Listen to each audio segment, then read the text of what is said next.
ಆಗಿ ಸ್ವಲ್ಪ ಹೊತ್ತು ರೆಸ್ಟ್ ಮಾಡಿದ್ಮೇಲೆ ಸಾಯಂಕಾಲ ಭಾಗ್ಯ ತನ್ನ ಅಣ್ಣ ಅತ್ತಿಗೆ ಜೊತೆ ಮಾತಾಡ್ತಾ ಇರ್ತಾಳೆ. ಅಷ್ಟೊತ್ತಿಗೆ ಸಾಗರ್ ಸಂಗೀತ ಆಫೀಸಿಂದ ಬರ್ತಾರೆ. ಸಾಗರ್, ಸಂಗೀತ, ಭಾಗ್ಯ ನೋಡು, ಇವಳು ನನ್ನ ಸೊಸೆ ಸಂಗೀತ. ಸಂಗೀತ, ಇವಳು ನನ್ನ ನಾದ್ನಿ, ಅಂದ್ರೆ ನಿಮ್ಮ ಮಾವನ ತಂಗಿ. ನಮಸ್ತೆ ಆಂಟಿ. ನಮಸ್ತೆ ನಮಸ್ತೆ. ಅತ್ತೆ, ಯಾವಾಗ ಬಂದ್ರಿ? ಹೇಗಿದ್ದೀರಾ? ನಾನಾ ಮಧ್ಯಾಹ್ನನೇ ಬಂದೆ. ಚೆನ್ನಾಗಿದ್ದೀನಪ್ಪ, ನೀನು ಹೇಗಿದ್ಯಾ? ನಾನು ಚೆನ್ನಾಗಿದ್ದೀನಿ. ಸಾನ್ವಿ ಹೇಗಿದ್ದಾಳೆ ಅತ್ತೆ? ಚೆನ್ನಾಗಿದ್ದಾಳೆ. ಹೋಗ್ಲಿ, ಮದುವೆ ಆದ್ರೂ ಅವಳು ಇನ್ನೂ ನೆನಪಾಗಿದ್ದಾಳಲ್ಲ ನಿಂಗೆ, ನನಗಷ್ಟೇ ಸಾಕು. ಅದ್ಯಾಕತ್ತೆ ಆ ರೀತಿ ಮಾತಾಡ್ತಿದ್ದೀರಾ? ನಾನು ಸಾನ್ವಿ ಇಬ್ರು ಚಿಕ್ಕ ವಯಸ್ಸಿಂದನೂ ಜೊತೆಲೆ ಆಟ ಆಡ್ಕೊಂಡು ಬೆಳೆದವರು. ಸಾಗರ್, ಸಂಗೀತ, ಹೋಗಿ ಮೊದಲು ಇಬ್ರು ಫ್ರೆಶ್ ಅಪ್ ಆಗಿ ಏನಾದರೂ ತಿನ್ನಿ. ಸರಿ ಅಮ್ಮ. ಭಾಗ್ಯ, ಹೇಗಿದ್ದಾಳೆ ನನ್ನ ಸೊಸೆ? ನೋಡಕ್ಕೇನೋ ಚೆನ್ನಾಗಿದ್ದಾಳೆ, ಆದ್ರೆ ಗುಣ, ನಡತೆ, ಸ್ವಭಾವ? ಅಯ್ಯೋ, ಅದರಲ್ಲಿ ಎರಡು ಮಾತಿಲ್ಲ ನೋಡಮ್ಮ. ನಮ್ಮನ್ನೆಲ್ಲ ತುಂಬಾ ಪ್ರೀತಿಯಿಂದ ನೋಡ್ಕೊಳ್ತಾ ಇದ್ದಾಳೆ. ನೀನೇ ಹೇಳ್ತೀಯ ನೋಡು ಬೇಕಿದ್ರೆ. ಅದಕ್ಕೆ ಇಂಥ ಸೊಸೆ ಪಡೆಯಕ್ಕೆ ಪುಣ್ಯ ಮಾಡಿರ್ಬೇಕು ಅಂತ. ಸಾಗರ್, ಯಾಕೆ ಟೆರೇಸ್ ಕರ್ಕೊಂಡು ಬಂದ್ರಿ? ಅತ್ತೆ ಮಾವ ಆಂಟಿ ಎಲ್ಲ ಕೆಳಗಡೆನೇ ಇದ್ದಾರಲ್ಲ, ಬನ್ನಿ ನಾವು ಅಲ್ಲೇ ಹೋಗಿ ಮಾತಾಡೋಣ. ಅವ್ರು ಎಲ್ಲರೂ ಅಲ್ಲಿ ಇದ್ದಾರೆ ಅಂತಾನೆ ನಾನು ಇನ್ನ ಟೆರೇಸ್ ಮೇಲೆ ಕರ್ಕೊಂಡು ಬಂದಿದ್ದು. ರೂಮಲ್ಲೇ ಕುತ್ಕೊಂಡು ಮಾತಾಡ್ಬೋದಿತ್ತಲ್ವಾ? ಮಾತಾಡ್ಬೋದಿತ್ತು, ಆದ್ರೆ ಟೆರೇಸ್ ಮೇಲೆ ಆ ಬೆಳದಿಂಗಳು ಚಂದ್ರನ್ ನೋಡ್ಕೊಂಡು ನನ್ನ ಹೆಂಡತಿ ಜೊತೆ ಕಾಲ ಕಳಿಬೇಕು ಅಂತ ನನಗೆ ತುಂಬಾ ಆಸೆ ಇತ್ತು ಗೊತ್ತಾ, ಅದಕ್ಕೆ ಕರ್ಕೊಂಡು ಬಂದೆ. ಭಾಗ್ಯಂಗಂತೂ ಸಾಗರ್ ಸಂಗೀತ ಅನ್ಯೋನ್ಯವಾಗಿರೋದು ನೋಡಿ ಸಹಿಸ್ಕೊಳಕ್ ಆಗ್ತಿರಲ್ಲ. ತುಂಬಾನೇ ಹೊಟ್ಟೆ ಕಿಚ್ಚಾಗ್ತಿರುತ್ತೆ. ನೀವಿಬ್ರು ಅದ್ ಹೇಗ್ ಅನ್ಯೋನ್ಯವಾಗಿರ್ತೀರ ನಾನು ನೋಡ್ತೀನಿ, ಮಾಡ್ತೀನಿ. ಅತ್ತೆ, ನೀವಿಬ್ರು ಪ್ರೈವೇಟ್ ಆಗೇನೋ ಮಾತಾಡ್ತಿದ್ರೇನೋ, ನಾನು ಮಧ್ಯದಲ್ಲಿ ಬಂದು ಡಿಸ್ಟರ್ಬ್ ಮಾಡಿದೆ ಅನ್ಸುತ್ತೆ. ಹಾಗೇನಿಲ್ಲ. ಅದು ಸಾನ್ವಿ ಫೋನ್ ಮಾಡಿದ್ಲು, ಅಮ್ಮ ಸಾಗರ್ ಕೈಲಿ ಫೋನ್ ಕೊಡು ಅಂತ ಹೇಳಿದ್ಲು. ನಾನು ಮನೇಲಿ ಎಲ್ಲ ಕಡೆನೂ ಹುಡುಕ್ತೆ, ಎಲ್ಲೂ ಕಾಣಿಸ್ಲಿಲ್ವಲ್ಲ, ಟೆರೇಸ್ ಮೇಲೆ ಇರ್ಬೋದೇನೋ ಅನ್ಕೊಂಡು ಬಂದೆ. ಸರಿ, ನಾನು 10 ನಿಮಿಷ ಬಿಟ್ಕೊಂಡು ಮತ್ತೆ ಫೋನ್ ಮಾಡ್ತೀನಿ ಅಂತ ಹೇಳಿದ್ಲು, ಅದಕ್ಕೆ ಬಂದೆ. ಹೌದಾ? ಸರಿ ಅತ್ತೆ, ನೀವು ಆರಾಮಾಗಿ ಹೋಗಿ ಮಲ್ಕೊಳ್ಳಿ. ನಾನೇ ಫ್ರೀ ಆದಾಗ ಸಾನ್ವಿಗೆ ಫೋನ್ ಮಾಡ್ತೀನಿ. ಸರಿ.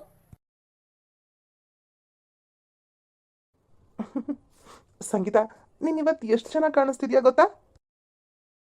ಸಾಗರ್, ಈ ಸಿಚುಯೇಷನ್ ಅಲ್ಲಿ ನನಗೊಂದು ಹಾಡು ನೆನಪಾಗ್ತಿದೆ. ಹೌದಾ?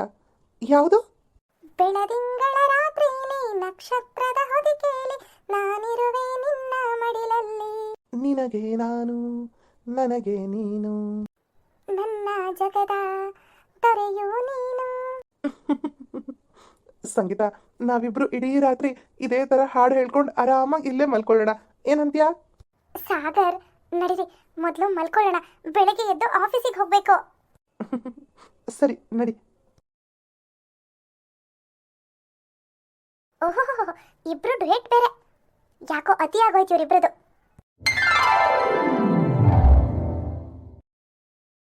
ಓಹೋ, ಮಹಾರಾಣಿ ಅವರು ಆಗ್ಲೇ ಎದ್ದು ತಿಂಡಿಗೆ ರೆಡಿ ಮಾಡ್ತಿದ್ದಾರೆ. ಅಣ್ಣ, ಅದಕ್ಕೆ ಸಾಗರ್ ಎಲ್ಲರೂ ಇನ್ನೂ ಮಲಗಿದ್ದಾರೆ, ಇದೇ ಸರಿಯಾದ ಸಮಯ. ಹಲೋ, ಹಾ ಸಾನ್ವಿ, ಹೇಳಮ್ಮ. ಸಾಗರ್ ಫೋನ್ ಮಾಡಿಲ್ವಾ ನಿಂಗೆ? ಮಾಡ್ತೀನಿ ಅಂತ ಹೇಳಿದ್ನಲ್ಲ. ನೋಡಮ್ಮ ಸಾನ್ವಿ, ಅವನಿಗೀಗ ಮದುವೆ ಆಗಿದೆ, ಹೆಂಡತಿ ಪಕ್ಕಕ್ಕೆ ಬಂದಮೇಲೆ ನೀನು ಎಲ್ಲಿ ಜ್ಞಾಪಕ ಇರ್ತೀಯ ಅವನಿಗೆ, ಅಲ್ವಾ? ನಿಜವಾಗ್ಲೂ ಸಾನ್ವಿ ತನ್ನ ತಾಯಿಗೆ ಫೋನ್ ಮಾಡಿ ಸಾಗರ್ ಕೈಲಿ ಮಾತಾಡಬೇಕು ಕೊಡು ಅಂತ ಕೇಳು ಇರಲ್ಲ, ಅವಳು ಫೋನ್ ಮಾಡು ಇರಲ್ಲ. ಇದೆಲ್ಲ ಬೇಕು ಅಂತ ಭಾಗ್ಯ ನಾಟಕ ಆಡ್ತಿರ್ತಾಳೆ. ಹೋಗ್ಲಿ ಬಿಡು ಮಗಳೇ, ಬೇಜಾರಾಗ್ಬೇಡ.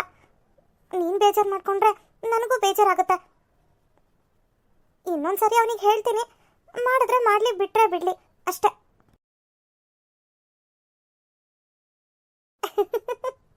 ಇವಳೆ ಹೋಗಿ ಈಗ ನಿಮ್ಮತ್ತೆ ಬೇಜಾರು ಮಾಡ್ಕೊಳ್ತಾ ಇದ್ರು, ಸಾನ್ವಿಗೊಂದು ಫೋನ್ ಮಾಡಿ ಅಂತ ಹೇಳ್ತಾಳೆ. ಆಗ ಸಾಗರ್ ಸಾನ್ವಿಗೆ ಫೋನ್ ಮಾಡ್ತಾನೆ. ಸಾನ್ವಿ ಸಾಗರೇ ಫೋನ್ ಮಾಡಿದಾಗ ಸುಮ್ಮನೆ ಇರ್ತಾಳ, ಚೆನ್ನಾಗಿ ಮಾತಾಡ್ತಾಳೆ. ರೀ ಎದ್ರ ರೀ, ನೀವು ಸಾನ್ವಿಗೆ ಫೋನ್ ಮಾಡಲಿಲ್ವಾ? ಇಲ್ಲ ಸಂಗೀತ, ಒಳ್ಳೆ ನಿದ್ರೆ ಬಂದ್ಬಿಡ್ತು, ಮಲ್ಕೊಂಡೆ. ಫ್ರೀ ಆದಾಗ ಮಾಡೋಣ ಅಂತ ಸುಮ್ಮನೆ ಅದೇ. ನೋಡು, ಇನ್ನೂ ನಿದ್ದೆನೇ ಹೋಗಿಲ್ಲ. ನಾನು ತಿಂಡಿ ಮಾಡ್ತಾ ಇದ್ದೆ, ಸಾನ್ವಿ ನಿಮ್ಮ ಅತ್ತೆಗೆ ಫೋನ್ ಮಾಡಿದ್ಲು ಅನ್ಸುತ್ತೆ. ಅವರು ಅಂತಿದ್ರು, ಹೆಂಡತಿ ಪಕ್ಕಕ್ಕೆ ಬಂದಮೇಲೆ ನೀನು ಎಲ್ಲಿ ನೆನಪಿರ್ತೀಯ ಅವನಿಗೆ ಅಂತ. ಪಾಪ, ನೀವೊಂದು ಫೋನ್ ಮಾಡೋದಲ್ವಾ? ಸರಿ, ಈಗಲೇ ಮಾಡ್ತೀನಿ ಬಿಡು. ಸರಿ, ಬೇಗ ಬೇಗ ರೆಡಿಯಾಗಿ ಬನ್ನಿ. ತಿಂಡಿ ರೆಡಿ ಇದೆ, ತಿನ್ಕೊಂಡಿಬ್ರು ಆಫೀಸಿಗೆ ಹೊರಡೋಣ. ಸರಿ. ಹಾಯ್ ಸಾಗರ್. ಹಾಯ್ ಸಾನ್ವಿ, ಹೇಗಿದ್ಯಾ? ಸೂಪರ್ ಆಗಿದ್ದೀನಿ, ನೀನು? ನಾನು ಚೆನ್ನಾಗಿದ್ದೀನಿ. ಯಾಕೆ ನನ್ನ ಮದ್ವೆಗೆ ಬರಲೇ ಇಲ್ಲ? ಬರಬೇಕು ಅಂತ ನನಗೆ ತುಂಬಾ ಇಷ್ಟ ಆಯ್ತು. ಆದ್ರೆ ಏನು ಮಾಡೋದು, ಕಾಲೇಜಿಂದ ಟ್ರಿಪ್ ಹೊರಟಿದ್ರು. ಈ ವರ್ಷ ಮಿಸ್ ಮಾಡ್ಕೊಂಡ್ರೆ ಮತ್ತೆ ನನಗೆ ಆಪರ್ಚುನಿಟಿ ಸಿಗಲ್ಲ. ನಿನ್ನ ಹೆಂಡ್ತಿನ ಯಾವಾಗ ಬೇಕಿದ್ರೂ ನೋಡ್ಬೋದು ಅಂತ ಬರಲಿಲ್ಲ. ಸಾರಿ ಕಣೋ. ಇರ್ಲಿ ಬಿಡು, ಪರವಾಗಿಲ್ಲ. ಕಾಲೇಜ್ ಲೈಫ್ನ ಎಂಜಾಯ್ ಮಾಡ್ಬೇಕಲ್ವಾ? ಮತ್ತೆ ನೀನು ಹೆಂಗಿದ್ಯಾ? ನಿನ್ನ ಹೆಂಡತಿ ಹೆಂಗಿದ್ದಾಳೆ? ಅಟ್ಲೀಸ್ಟ್ ನನಗೊಂದು ಫೋಟೋನಾದರೂ ಕಳ್ಸಿದ್ಯಾ ನೀನು? ಫೋಟೋ ಯಾಕೆ, ನೀನು ನಿಮ್ಮ ಅಮ್ಮನ ಜೊತೆ ಇಲ್ಲೇ ಬರ್ಬೋದಿತ್ತಲ್ವಾ? ಬರ್ಬೋದಿತ್ತು. ನನಗೆ ನಾಳೆ ಒಂದು ಎಕ್ಸಾಮ್ ಇದೆ, ಹಾಗಾಗಿ ಬರಲ್ಲ ಅಂದೆ. ಬೇಕಿದ್ರೆ ಅದನ್ನ ಮುಗಿಸ್ಕೊಂಡು ಟ್ರೈ ಮಾಡ್ತೀನಿ. ಸಾನ್ವಿ ಸಾಗರ್ ಜೊತೆ ತುಂಬ ಫ್ರೆಂಡ್ಲಿಯಾಗಿರ್ತಾಳೆ, ತುಂಬ ಕ್ಯಾಶುವಲ್ ಆಗಿ ಮಾತಾಡ್ತಿರ್ತಾಳೆ. ಅವಳಿಗೆ ಸಾಗರ್ ನನ್ನನ್ನು ಬಿಟ್ಟು ಬೇರೊಬ್ಳು ಹುಡುಗಿನ ಮದುವೆ ಆಗಿದ್ದಾನೆ ಅನ್ನೋ ಫೀಲ್ ಸ್ವಲ್ಪನೂ ಇರಲ್ಲ. ಹಾಂ ಸಾಗರ್, ನಾನಿನ್ನ ಒಂದು ವಿಷಯ ಕೇಳಬೇಕಿತ್ತು. ಏನಂದರೆ, ಇನ್ನೊಂದು 3 ತಿಂಗಳು ಆದಮೇಲೆ ನನಗೊಂದು ಕಾಂಪಿಟೇಟಿವ್ ಎಕ್ಸಾಮ್ ಇದೆ. ಅದಕ್ಕೆ ನಾನು ಪ್ರಿಪೇರ್ ಆಗಬೇಕು. ನನಗೆ ಒಬ್ಬರು ಆ ಥರದ್ದು ಬುಕ್ ಬೇಕು, ಇಲ್ಲೆಲ್ಲೂ ಸಿಗ್ತಾ ಇಲ್ಲ. ಅಲ್ಲೇನಾದರೂ ಸಿಗುತ್ತಾ? ಸ್ವಲ್ಪ ಸರ್ಚ್ ಮಾಡಿ ಹೇಳ್ತೀಯಾ? ಯಾವ ಬುಕ್ಕು, ಆಥರ್ ನೇಮ್ ಎಲ್ಲ ನನಗೆ ಡೀಟೇಲ್ಸ್ ಕಳಿಸು, ನಾನು ಸರ್ಚ್ ಮಾಡಿ ನಿನಗೆ ಹೇಳ್ತೀನಿ. ಸರಿ. ಸಿಕ್ಕಿದ್ರೆ ಅಮ್ಮನ ಕೈಲಿ ಕೊಟ್ಟು ಕಳಿಸ್ತೀಯಾ ಪ್ಲೀಸ್? ನನಗೆ ಆ ಬುಕ್ ತುಂಬ ಅವಶ್ಯಕತೆ ಇದೆ. ಸಾನ್ವಿ, ಪ್ರತಿಯೊಂದಕ್ಕೂ ನಾನು ನಿನಗಲ್ಲಿ ಕಾಲ್ ಮಾಡೋಕ್ಕಾಗಲ್ಲ.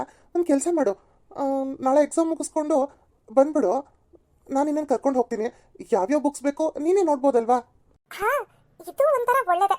ಸರಿ ಕಣ, ಹಾಗೆ ಮಾಡ್ತೀನಿ. ಓಕೆ ಸಾನ್ವಿ, ನನಗೆ ಆಫೀಸಿಗೆ ಲೇಟ್ ಆಗ್ತಿದೆ. ಬಾಯ್. ಓಕೆ ಸಾಗರ್, ಬಾಯ್, ಟೇಕ್ ಕೇರ್. ಸಂಗೀತಾ, ಆಫೀಸಿಗೆ ಲೇಟ್ ಆಯಿತು, ನೀನು ಇನ್ನೂ ತಿಂಡಿ ತಿಂದಿಲ್ವಾ? ಅದು ತಿಂಡಿ ತಿನ್ನೋಣ ಅಂತಾನೆ ಬಂದೆ. ಅತ್ತೆ ಇನ್ನು ಅಡುಗೆ ಮನೆಗೆ ಬಂದಿರಲಿಲ್ಲ. ಹೋಗಿ ನೋಡ್ತೀನಿ, ಏನೋ ತಲೆನೋವು ಅಂತ ಮಲಗಿದ್ರು. ಪಾಪ, ಅವ್ರು ಮಲಗಿರ್ಲಿ, ನಾನು ಇಲ್ಲೇ ಇದ್ದು ಇವತ್ತು ಅತ್ತೆನ ನೋಡ್ಕೊಳ್ತೀನಿ. ನೀವೊಬ್ಬರೇ ಆಫೀಸಿಗೆ ಹೋಗಿ ಬನ್ನಿ. ಬರೀ ತಲೆನೋವು ತಾನೆ, ಅಪ್ಪ ಮತ್ತೆ ಭಾಗ್ಯ ಅತ್ತ ಇರ್ತಾರಲ್ಲ, ನೋಡ್ಕೊಳ್ತಾರೆ ಬಿಡು. ಪಾಪ ರೀ, ಮಾವ ಯಾಕೆ ನೋಡ್ಕೋಬೇಕು? ಅದು ಅಲ್ಲದೆ ನಿಮ್ಮ ಅತ್ತೆ ಅಪರೂಪಕ್ಕೆ ನಮ್ಮ ಮನೆಗೆ ಬಂದಿದ್ದಾರೆ. ಸುಮ್ಮನೆ ಅವ್ರಿಗೆಲ್ಲ ಯಾಕೆ ಕೆಲಸ ಕೊಡೋದು? ಇವತ್ತು ಒಂದು ದಿವಸ ತಾನೆ, ನಾಳೆಯಿಂದ ಮಾಮೂಲಿಯಾಗಿ ಆಫೀಸಿಗೆ ಬರ್ತೀನಿ. ಸರಿ, ಹುಷಾರು. ಬಾಯ್. ಬಾಯ್. ನಾನು ಅಮ್ಮನ ಮಾತಾಡ್ಸ್ಕೊಂಡು ಆಮೇಲೆ ಆಫೀಸಿಗೆ ಹೋಗ್ತೀನಿ. ಸಾಗರ್ ಆಫೀಸಿಗೆ ಹೋದ್ಮೇಲೆ ಬಟ್ಟೆ ಒಣಗಾಕ್ಬಿಟ್ಟು ಬರ್ತೀನಿ ಅಂತ ಮೇಲ್ಗಡೆ ಹೋದವಳು ಇನ್ನು ಬರಲೇ ಇಲ್ವಲ್ಲ. ಹಾ, ಬಂದ್ರು. ಏನು, ಸಾಗರ್ ನಿನ್ನ ಇಲ್ಲಿ ಬಾ ಅಂತ ಹೇಳದ್ನಾ? ನಾನು ಹೇಳಿಲ್ವಾ ಸಾನ್ವಿ, ಇನ್ನು ಅವನು ನಿನ್ನ ಪ್ರೀತಿ ಮಾಡ್ತಾ ಇದ್ದಾನೆ. ಇಲ್ಲದೆ ಇದ್ರೆ ಅವನು ನಿನ್ನನ್ನು ಬಾ ಅಂತ ಯಾಕೆ ಕರಿತಿದ್ದ ಹೇಳು? ಭಾಗ್ಯ ಸಂಗೀತ ಕೇಳಿಸ್ಕೊಳ್ಳಿ ಅಂತಾನೆ ಈ ರೀತಿ ಎಲ್ಲ ಮಾತಾಡ್ತಿರ್ತಾಳೆ. ರಾತ್ರಿ ಅವನು ಸಂಗೀತ ಇಬ್ರು ಮಾತಾಡ್ತಿದ್ರು ಟೆರೇಸ್ ಮೇಲೆ. ಸಂಗೀತ ಇದ್ದಾಳಲ್ಲ ಅಂತ ಅವ್ನು ನಿನಗೆ ಫೋನ್ ಮಾಡಿಲ್ಲ ಅನ್ಸುತ್ತೆ. ಬೆಳಗ್ಗೆ ಸಂಗೀತ ಅಡುಗೆ ಮನೇಲಿದ್ಲಲ್ಲ, ಹಾಗಾಗಿ ನಿನ್ನ ಹತ್ರ ಮಾತಾಡಿದ್ದಾನೆ. ಏನು, ಹೊರಗಡೆ ಕರ್ಕೊಂಡು ಹೋಗ್ತೀನಿ ಅಂತೆಲ್ಲ ಹೇಳದ್ನ? ನಿನ್ ಕಂಡ್ರೆ ಪ್ರೀತಿ ಇಲ್ಲ ಅಂದಿದ್ರೆ ಅವನು ಯಾಕೆ ನಿನ್ನ ಹೊರಗಡೆ ಕರ್ಕೊಂಡು ಹೋಗ್ತೀನಿ ಅಂತ ಹೇಳ್ತಾ ಇದ್ದ? ಸರಿ, ಹಾಗಾದ್ರೆ ಅವನೇ ಹೇಳಿದ್ಮೇಲೆ ಇನ್ನೇನು ಯೋಚನೆ? ಎಕ್ಸಾಮ್ ಮುಗಿಸ್ಕೊಂಡು ಹೊರಟು ಬರ್ತಾ ಇರೋ. ಸರಿ, ಇಡ್ಲಾ? ಬಾಯ್. ಇದೇನಿದು, ಈ ರೀತಿ ಎಲ್ಲ ಮಾತಾಡ್ತಿದ್ದಾರೆ? ಸಾಗರ್ ಸಾನ್ವಿಗೆ ಫೋನ್ ಮಾಡಿ ಇಲ್ಲಿ ಬಾ ಅಂತ ಹೇಳಿದ್ರ? ನೋಡೋಣ, ಸಾಗರ್ನ ಕೇಳ್ಬಿಡೋಣ. ಹಲೋ. ಹಲೋ ಸಾಗರ್, ಆಫೀಸಿಗೆ ರೀಚ್ ಆದ್ರಾ? ಈಗ ತಾನೇ ಬಂದೆ. ಸಾಗರ್, ಬೆಳಗ್ಗೆ ನೀವು ಸಾನ್ವಿಗೆ ಫೋನ್ ಮಾಡಿದ್ರಾ? ಹಾ, ಮಾಡಿದ್ನಲ್ಲ. ಅವಳನ್ನ ನೀವು ಎಕ್ಸಾಮ್ ಮುಗಿಸ್ಕೊಂಡು ಇಲ್ಲಿಗೆ ಬಾ ಅಂತ ಕರೆದ್ರಾ? ಹಾ, ಕರೆದೆ. ಯಾಕೆ ಸಂಗೀತ? ಕೇಳಿದೆ ಅಷ್ಟೇ. ಅತ್ತೆ ಕರಿತಾ ಇದ್ದಾರೆ, ನಾನು ಆಮೇಲೆ ಫೋನ್ ಮಾಡ್ತೀನಿ. ಅಂದ್ರೆ ಇವರು ಸಾನ್ವಿನ ಫೋನ್ ಮಾಡಿದಾಗ ಇಲ್ಲಿ ಬಾ ಅಂತ ಕರೆದಿದ್ದಾರೆ. ಹಾಗಿದ್ರೆ ಭಾಗ್ಯ ಆಂಟಿ ಹೇಳಿದ್ದು ನಿಜಾನಾ? ಸಾಗರ್ ಸಾನ್ವಿನ್ ಪ್ರೀತಿಸ್ತಿದ್ರಾ? ಈಗಲೂ ಪ್ರೀತಿಸ್ತಿದ್ದಾರಾ? ನಾನು ಇದೀನಿ ಅಂತಾನೆ ಇವರು ಟೆರೇಸ್ ಮೇಲೆ ಅವಳಿಗೆ ಫೋನ್ ಮಾಡಲಿಲ್ವಾ? ಭಾಗ್ಯ ಆಡಿರೋ ಮಾತುಗಳಿಂದ ಎಲ್ಲೋ ಒಂದ್ ಕಡೆ ಸಂಗೀತಂಗೆ ಸಾಗರ್ ನನಗೆ ಮೋಸ ಮಾಡ್ತಿದಾರೇನೋ ಅಂತ ಅನ್ಸಕ್ ಶುರುವಾಗುತ್ತೆ. ಸಂಗೀತ ಅತ್ತೆ, ಇಲ್ಲಿ ನಿಂತ್ಕೊಂಡು ಏನು ಯೋಚನೆ ಮಾಡ್ತಿದ್ಯಮ್ಮ? ಅಲ್ಲಮ್ಮ, ನಾನೊಂದು ಸ್ವಲ್ಪ ತಲೆನೋವು ಅಂತ ಮಲಗಿದ್ದೆ, ಅಷ್ಟಕ್ಕೆ ನೀನು ಆಫೀಸಿಗೆ ರಜೆ ಹಾಕೊಂಡ್ಬಿಡದ? ಪರವಾಗಿಲ್ಲ ಅತ್ತೆ, ನಡೀರಿ, ಮೊದಲು ತಿಂಡಿ ತಿನ್ನಿ. ಅದಕ್ಕೆ ಸಾನ್ವಿ ಇಲ್ಲಿಗೆ ಬರ್ತಾ ಇದ್ದಾಳೆ. ಹೌದಾ, ಬರ್ಲಿ ಬರ್ಲಿ. ಅವಳನ್ನ ನೋಡಿ ತುಂಬಾ ಸಮಯ ಆಯ್ತು. ಮನೇಲಿ ಯಾರು ಏನೇ ಮಾತಾಡ್ತಿದ್ರು ಸಂಗೀತ ಸಾನ್ವಿ ಸಾಗರ್ ಬಗ್ಗೆನೇ ಯೋಚನೆ ಮಾಡ್ತಾ ಇರ್ತಾಳೆ. ಸಂಗೀತ, ನಾನು ಬೆಳಗ್ಗೆಯಿಂದ ನೋಡ್ತಾನೆ ಇದ್ದೀನಿ. ಯಾಕಮ್ಮ ಒಂಥರ ಇದೆಯಾ? ಏನಿಲ್ಲ ಅತ್ತೆ, ನಾನು ಆರಾಮಾಗೇ ಇದ್ದೀನಿ. ನೀನು ಎಷ್ಟು ಆರಾಮಾಗಿದ್ಯಾ ಅಂತ ನನಗೆ ಚೆನ್ನಾಗಿ ಗೊತ್ತು. ಇನ್ನೇನು ಸಾಗರ್ ಬರೋ ಹೊತ್ತಾಯ್ತು, ಎಲ್ರಿಗೂ ಕಾಫಿ ಮಾಡ್ಬಿಡಮ್ಮ. ಸರಿ ಅತ್ತೆ. ಹಾ ಸಂಗೀತ, ಸಾನ್ವಿ ಬರ್ತಾ ಇದ್ದಾಳಂತೆ. ಅವಳಿಗೆ ಈರುಳ್ಳಿ ಪಕೋಡ ಅಂದ್ರೆ ತುಂಬಾನೇ ಇಷ್ಟ. ಅದನ್ನು ಮಾಡ್ಬಿಡು. ಸಾಗರ್ಗೂ ಇಷ್ಟ ಅಲ್ವಾ ಅದಕ್ಕೆ? ಹಾ ಹೌದು, ಅವನಿಗೂ ಇಷ್ಟ. ಚಿಕ್ಕ ವಯಸ್ಸಲ್ಲಿ ಇಬ್ರು ಯಾವಾಗ ನೋಡಿದ್ರು ಈರುಳ್ಳಿ ಪಕೋಡ ಮಾಡಿ ಅಂತ ನಮ್ಮಿಬ್ರನ್ನ ಗೋಳಿ ಕೋತಿದ್ರಲ್ಲ, ನೆನ್ಪಿದ್ಯಾ ನಿಂಗೆ? ಅಯ್ಯೋ, ಅದನ್ನೆಲ್ಲ ಮರೆಯಕ್ಕಾಗತ್ತಾ? ನಮ್ ಸಾಗರ್ ಅಂತೂ ಸಾನ್ವಿನ ಎಷ್ಟು ಚೆನ್ನಾಗಿ ನೋಡ್ಕೊಳ್ತಾ ಇದ್ದ. ಅವಳು ಯಾವ್ದಾದ್ರೂ ಚಾಕ್ಲೇಟ್ ಬೇಕು ಅಂದ್ರೆ ಸಾಕು, ಬಿಸಿಲು ಮಳೆನೋ ಅನ್ನೋದು ನೋಡ್ದೆ ಓಡ್ ಹೋಗಿ ತಂದ್ಕೊಡ್ತಿದ್ದ. ಹೌದಲ್ವಾ? ಹಲೋ. ಹಾ ಸಾಗರ್, ಹೇಳಪ್ಪ. ಸಂಗೀತನ ಅಡಿಗೆ ಮನೇಲಿ ಏನೋ ಮಾಡ್ತಾ ಇದ್ದಾಳೆ. ಯಾಕಪ್ಪ? ಹೌದಾ, ಹಾ ಸರಿ ಆಯ್ತು. ಹಾ,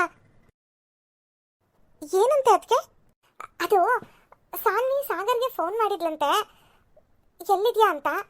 ಅದಕ್ಕೆ ನಾನು ಆಫೀಸಲ್ಲಿದ್ದೀನಿ, ನೀನು ಬಸ್ ಸ್ಟ್ಯಾಂಡಲ್ಲೇ ಇರು, ನಾನು ಅಲ್ಲಿಗೆ ಬರ್ತೀನಿ, ಆಮೇಲೆ ಇಬ್ಬರು ಒಟ್ಟಿಗೆ ಮನೆಗೆ ಹೋಗೋಣ ಅಂತ ಹೇಳಿದ್ನಂತೆ. ನೀನು ಮಗಳಿಷ್ಟೊತ್ತಾದರೂ ಬಂದಿಲ್ಲ ಅಂತ ಗಾಬರಿ ಮಾಡ್ಕೋತೀಯ ಅಂತ ಫೋನ್ ಮಾಡಿದ. ಹೌದಾ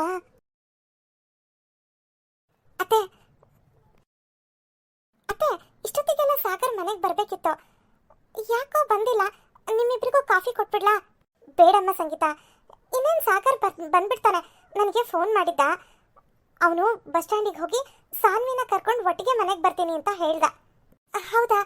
ಹಾ, ಪಾಪ ಅವಳೊಬ್ಳೇ ಬರಬೇಕಲ್ಲ, ಅದಕ್ಕೆ ಅಮ್ಮ ನಾನು ಆಫೀಸ್ ಮುಗಿಸ್ಕೊಂಡು ಸೀದಾ ಬಸ್ ಸ್ಟ್ಯಾಂಡಿಗೆ ಹೋಗಿ ಸಾನ್ವಿನ ಜೊತೆಲಿ ಕರ್ಕೊಂಡು ಮನೆಗೆ ಬರ್ತೀನಿ ಅಂತ ಹೇಳ್ದ. ನಮ್ಮ ಸಾಗರ್ ಅಂತೂ ಸ್ವಲ್ಪನೂ ಬದಲಾಗಿಲ್ಲ. ಎಷ್ಟೇ ಆದ್ರೂ ಮೊದ್ಲಿಂದನೂ ಅವರಿಬ್ರು ಜೊತೆಲಿ ಆಡ್ಕೊಂಡು ಬೆಳೆದವ್ರಲ್ವಾ ಭಾಗ್ಯ? ಹೌದೌದು. ಇವತ್ತು ನಾನು ಆಫೀಸಿಗೆ ಹೋಗ್ಬೇಕಿತ್ತು, ನಾನು ಯಾಕಾದ್ರೂ ಮನೇಲಿ ಉಳ್ಕೊಂಡ. ನಾನು ಸಾಗರ್ ಜೊತೆ ಬೈಕಲ್ಲಿ ಕುತ್ಕೊಂಡು ಬರ್ಬೇಕಿತ್ತು. ಇವತ್ತು ಆ ಚಾನ್ಸ್ ಅವಳಿಗೆ ಸಿಕ್ಕಿದೆ. ಆದ್ರೆ ಸಾಗರ್ ಒಂದ್ ಮಾತು ನನಗೆ ಫೋನ್ ಮಾಡಿ ಹೇಳ್ಬೋದಿತ್ತಲ್ವಾ? ಭಾಗ್ಯ ಮಾತಾಡೋ ರೀತಿ, ಭಾಗ್ಯ ನಡ್ಕೊಳ್ಳೋ ರೀತಿಯಿಂದ ಸಂಗೀತ ಸಾಗರ್ ನಿಜವಾಗ್ಲೂ ಸಾನ್ವಿನ ಪ್ರೀತಿ ಮಾಡ್ತಿದ್ರು ಅಂತ ಅನ್ಕೊಂಡ್ಬಿಡ್ತಾಳೆ. ಸಾನ್ವಿ ಮನೆಗೆ ಬಂದ್ಮೇಲೆ ಮುಂದೇನಾಗುತ್ತೆ?